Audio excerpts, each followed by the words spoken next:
Hello, I'm Anthony Zaller, and this is the California Employment Law Report.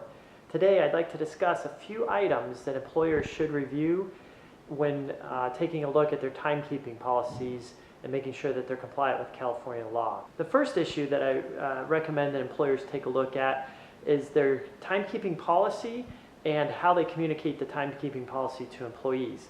They need to make sure that the timekeeping policy is up to date, that it's informing employees to record all of their time and giving employees an opportunity to report any time that they might not have been paid for. And they also have to think about how they're communicating the policy. Is it in the employee handbook? Is it routinely communicated to employees during meetings with managers and other meetings with the employees? So it's important to review those issues when thinking about the policy. So the second issue employers need to take a look at is their rounding policy.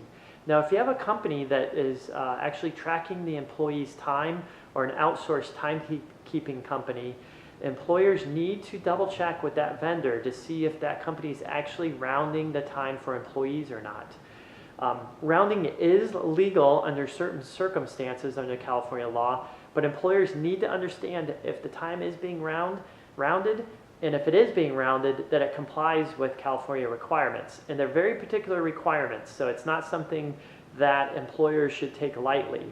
So definitely ask your payroll company if they're the ones who track the time for your employees to see what the rounding policy is.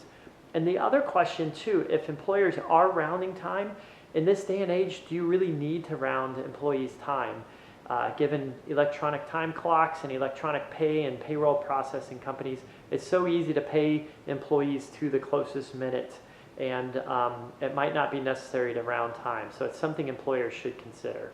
And third, I want employers to understand a doctrine, but be very careful about this doctrine. It's called the DeMinimis time doctrine. It's a doctrine that allows employers not to pay employees for very small parts of time that are just too burdensome to track. But again, I urge employers caution in relying on this doctrine and not paying employees. To the extent possible, they need to be tracking and paying employees for all time. And this doctrine is actually under review by the California Supreme Court to see if it's actually applicable to California employers. Fourth, employers need to record meal breaks. This is the 30-minute meal break. And it's under the law, it's required under the wage orders that employers are actually recording the 30-minute meal breaks. Now, I do recommend employers actually record when the employee clocks out for the meal break and when they clock back in from the meal break. And it needs to be a full 30 minutes. So those time records are going to be critical when defending any kind of allegations that the employees were not entitled to take 30-minute meal breaks. And then fifth and finally, time records. Employers need to review how long they're keeping their time records and what are kept in the time records and how easily the time records are recoverable. Those time records are going to be your defense if you get sued in a wage and hour case. So they need to be easily accessible, and I do recommend that employers keep time records for at least 4 years. So those are the 5 areas that I recommend California employers to routinely audit regarding timekeeping policies.